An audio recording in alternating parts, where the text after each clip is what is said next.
Cet hostel rural où je me trouvais cette nuit est un endroit particulier. C'était une ancienne usine qui a été transformée en hôtel et où la chambre est à 35 € pour les pèlerins. Du coup, j'ai pu dormir dans une chambre parce que il y avait pas grand chose d'autre dans la ville. Il y avait une discothèque,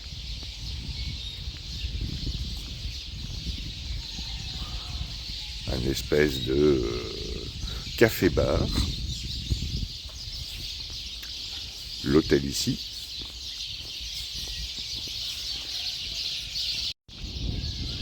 et il y avait même un cinéma au fond.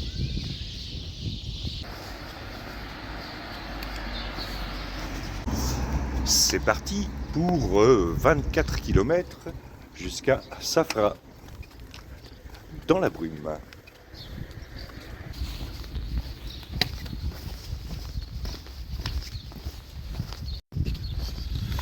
Comme d'habitude, il fait pas très chaud le matin, donc je vais passer les premiers kilomètres à me réchauffer.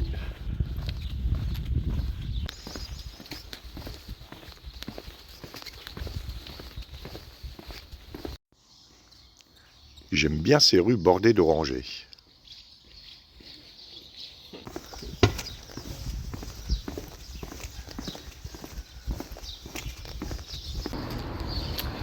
Alors hier soir, je me suis retrouvé avec Gabriel, l'allemand, et pas Peter, et Marco, l'italien, et on a aussi bien rigolé. Et on va probablement se retrouver ce soir à Safra.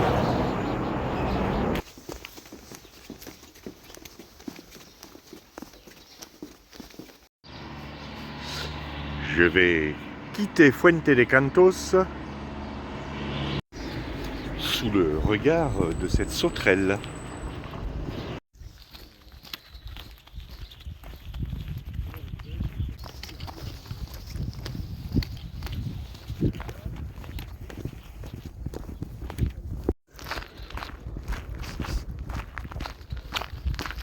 Je dois passer à côté d'une porcherie. D'autant plus que j'ai entendu les cris mélodieux de nos amis jambons.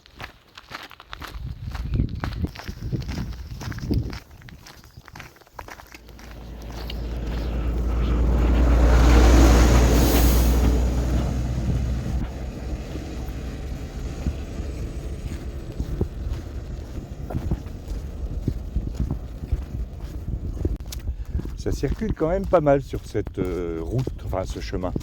Enfin pas mal. Ça va, c'est pas la Nationale 7 des années 70 non plus. Et là, c'était un transport de cochons.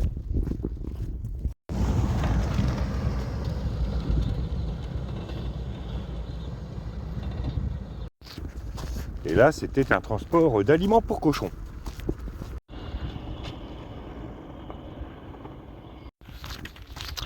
Et là, une voiture.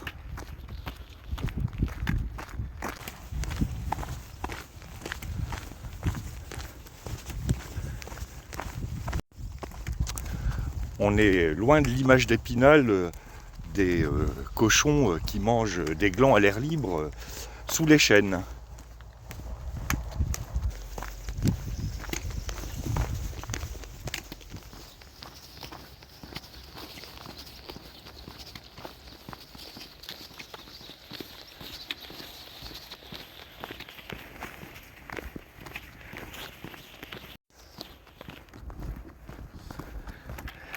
Je crois que je vais enlever une couche parce que il commence à faire chaud.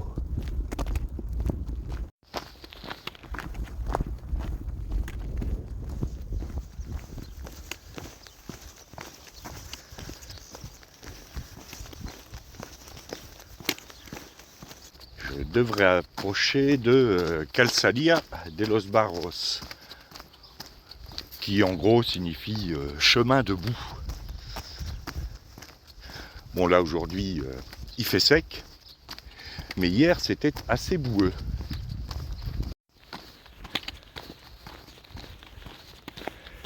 Ça doit être quelque part là-bas dans la brume.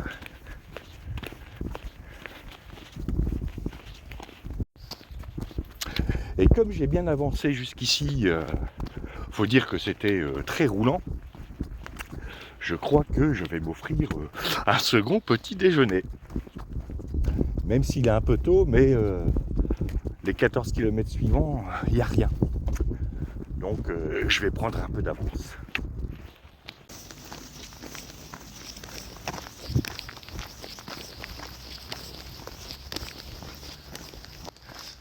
Condition de trouver quelque chose parce que ça m'a l'air bien calme.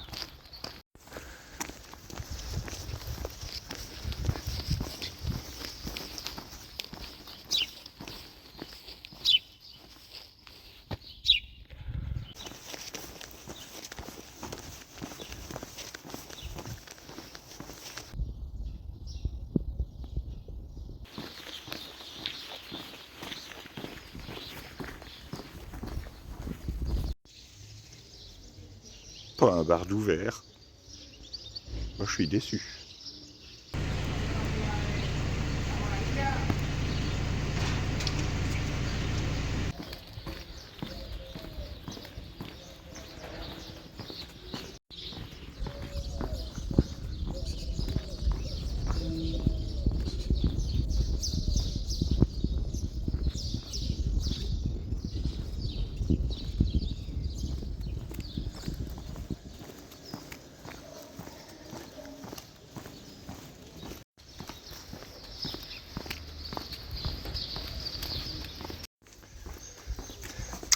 J'ai trouvé un bar en demandant à une charmante dame qui me l'a indiqué, même si j'ai dû traverser le village parce que c'est à l'autre bout. Mais ça fait du bien. Et donc après cette pause second petit déjeuner, il est temps de continuer. Il me reste 17 ou 18 km à faire. Et là, le temps a l'air de s'améliorer. Enfin pour l'instant.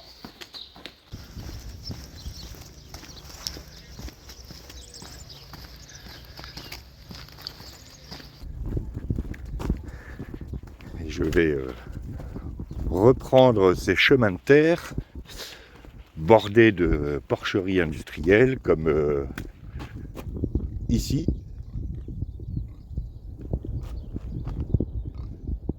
Et là-bas derrière le talus. Et aussi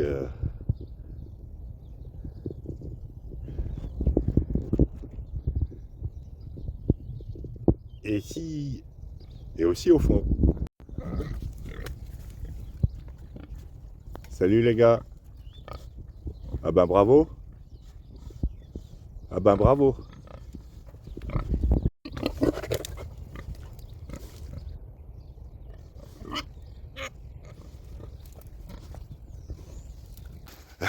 Voilà, c'était la minute cochon de cette étape. En tout cas, l'odeur est pas terrible dans le coin. Ah, j'aperçois au loin 2 Allemands que j'ai dépassés au début de l'étape et qui m'ont redépassé pendant que je prenais mon second petit déjeuner.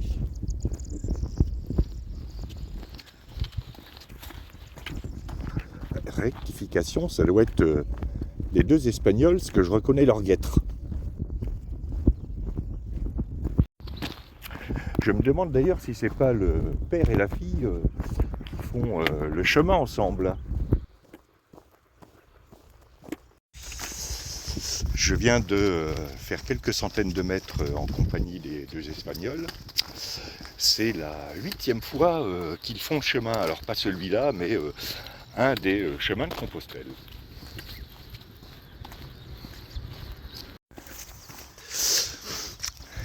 Là, je suis le bord de la nationale 630. Et ça sent l'anis dans le coin.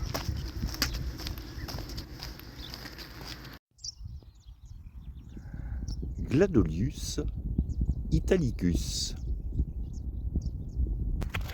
ou glaïeul des moissons. C'est une plante subméditerranéenne, c'est-à-dire qu'elle accepte des climats un peu plus froids et pluvieux que le climat méditerranéen, et elle pousse jusqu'à 1200 mètres d'altitude. Gladolius, en latin, ça signifie petit glaive.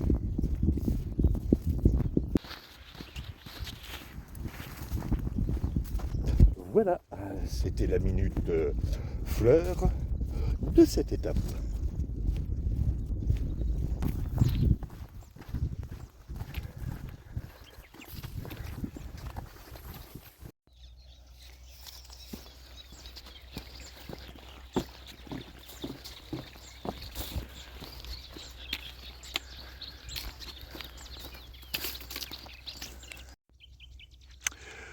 Petit détour commode pour éviter la grosse flaque qui est derrière moi, où je me serais enfoncé jusqu'aux cuisses.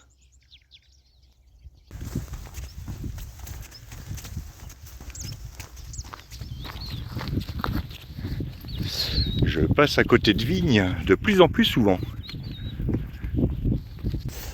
Alors, cochon des DSA, pas ceux des porcheries. Donc cochon pour la charcuterie, pinard. J'ai vu quelques plantations d'oliviers. Je pense que question diététique, on commence à être bien. Non ? Je viens de remarquer que les barbelés sont tournés vers l'intérieur des vignes.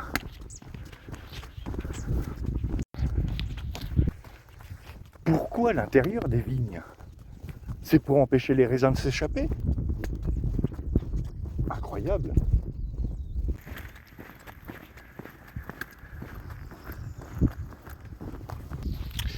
Je viens de redépasser les deux Allemands que j'avais dépassés avant Calzadilla de los Barros. Ils étaient en train de faire une pause, ils se demandaient où j'étais passé. Et quand je leur ai dit que je m'étais arrêté dans un bar à Calzadilla de los Barros, ils sont ouverts de grands yeux en me disant mais il y avait un bar d'ouvert. Ils étaient dépités. Et oui, trouver les bars, c'est tout un art. C'est un peu comme les cochons truffiers. Il y a des cochons truffiers et il y a des pèlerins, pas barman, mais qui trouvent les bars.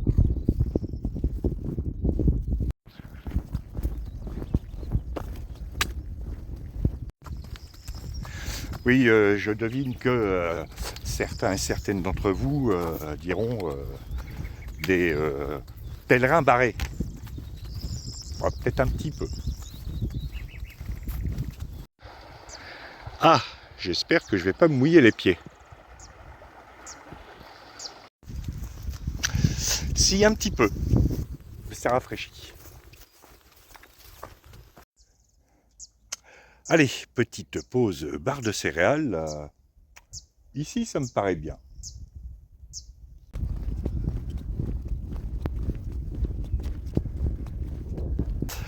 Bien, après cette pause barre de céréales, je me remets en route. Je sais que vous vous attendiez à ce que je dise « il est temps de repartir ». Il est temps de repartir.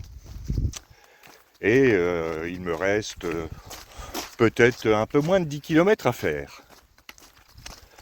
Et alors que je longe ce champ d'olivier, je vais vous parler un peu de la Via della Plata, parce que je m'aperçois que je ne vous en ai pas réellement parlé.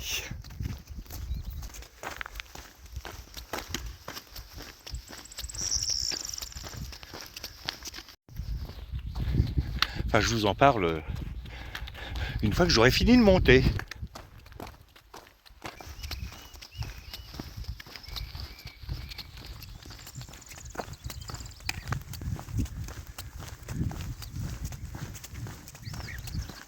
Elle est longue cette montée. Ah, ça descend un peu.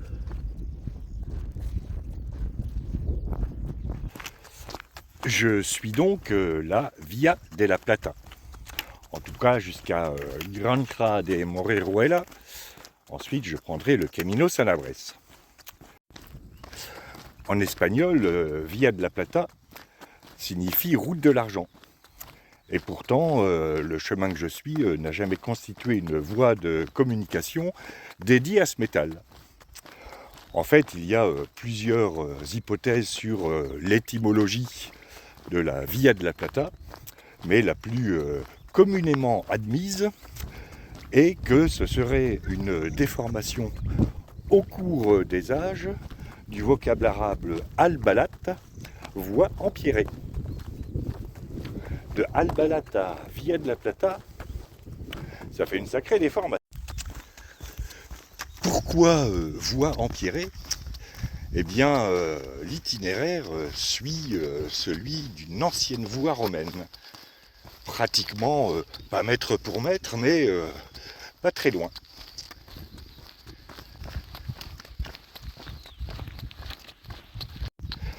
La suite, après la montée.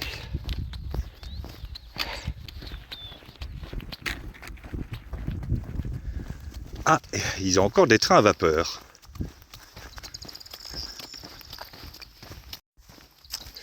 Où en étais-je ? Ah oui, je vous parlais de voie romaine.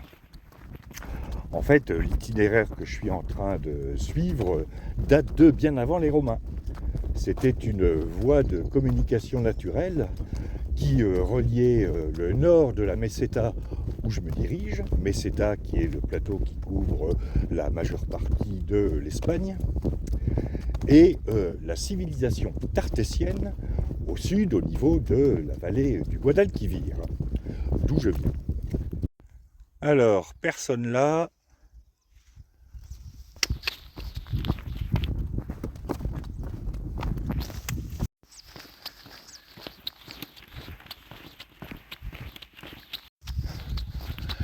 Donc, disais-je, voie de communication naturelle entre le nord de la Meseta et la civilisation tartésienne aux alentours du 7e à 8e siècle avant Jésus-Christ.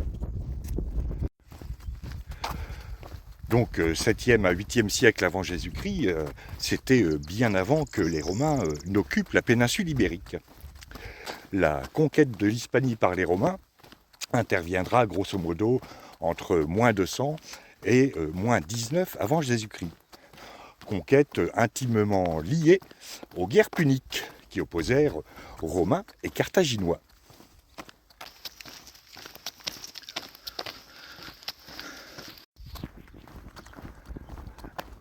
Comme à leur habitude, les Romains, voyant les chemins de terre, se disent ça salit nos sandales, c'est dégueulasse, c'est boueux, il va falloir me goudronner tout ça. Oui, mais oh César, le goudron n'existe pas. Il y a bien des carrières de marbre dans le coin. Il y en a à Almadén de la Plata. Bon, ok. Eh ben, allez acheter quelques fouets, recruter quelques locaux, leur parler surtout pas des fouets, et on va vous faire une belle voie romaine.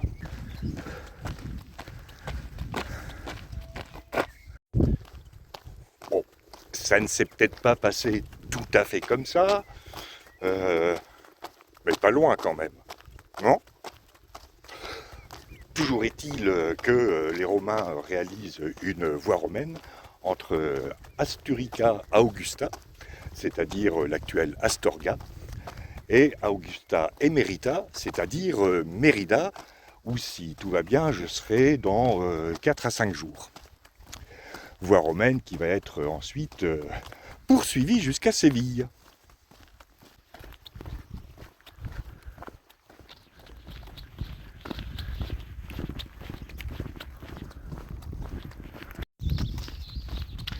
Ils sont comme ça les Romains. Les chemins, ils aiment pas. Faut qu'ils mettent du marbre partout.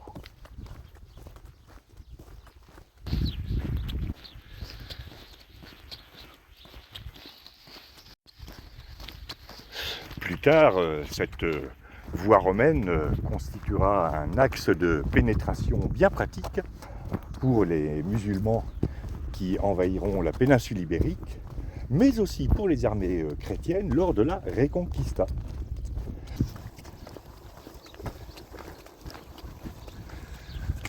J'arrive à Puebla de Sancho Pérez. Ce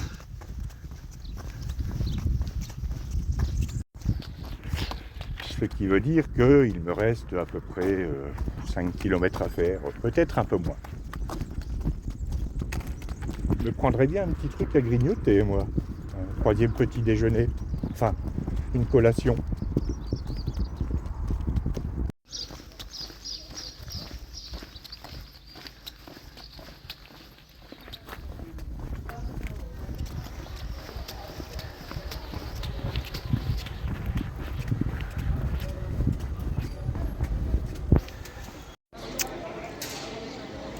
Pause déjeuner, et pas deuxième petit déjeuner, avec Gabriel et Marco.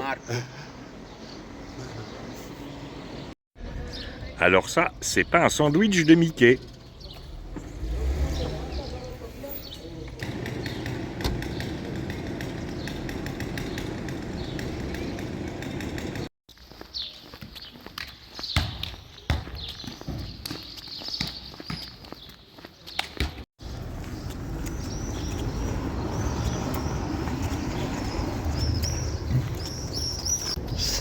Ce sandwich taille XXL, ce jus d'ananas était ma foi succulent. Mais ça pèse dans les jambes. Il me reste 4 km à faire. Et c'était sympa parce que j'ai retrouvé Gabriel et Marco qui étaient déjà là. Et on a été rejoints par les 2 Allemands et les 2 Espagnols sur le chemin. Donc très bon moment passé.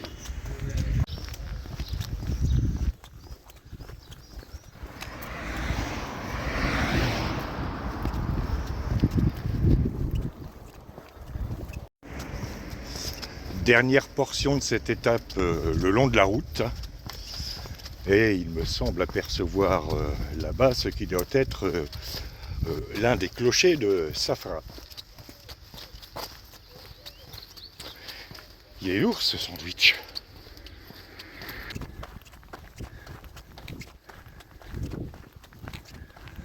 Voilà, j'entre dans Safra. Et il ne me reste plus qu'à trouver l'albergue Convento San Francisco, qui doit être à l'autre bout de la ville.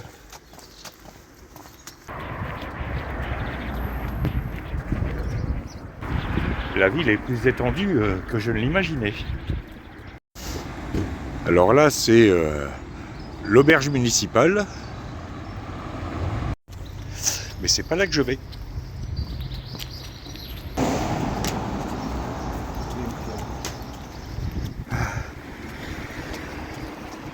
Bon, on devrait approcher.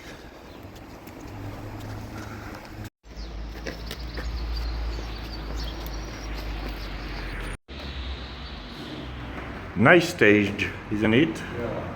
Yeah.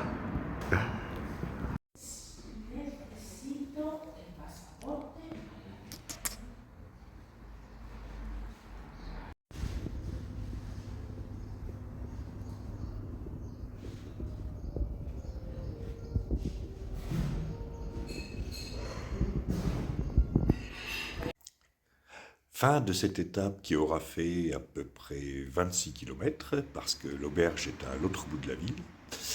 Demain, l'étape est plus courte, à peu près 21 km jusqu'à Villafranca de los Barros.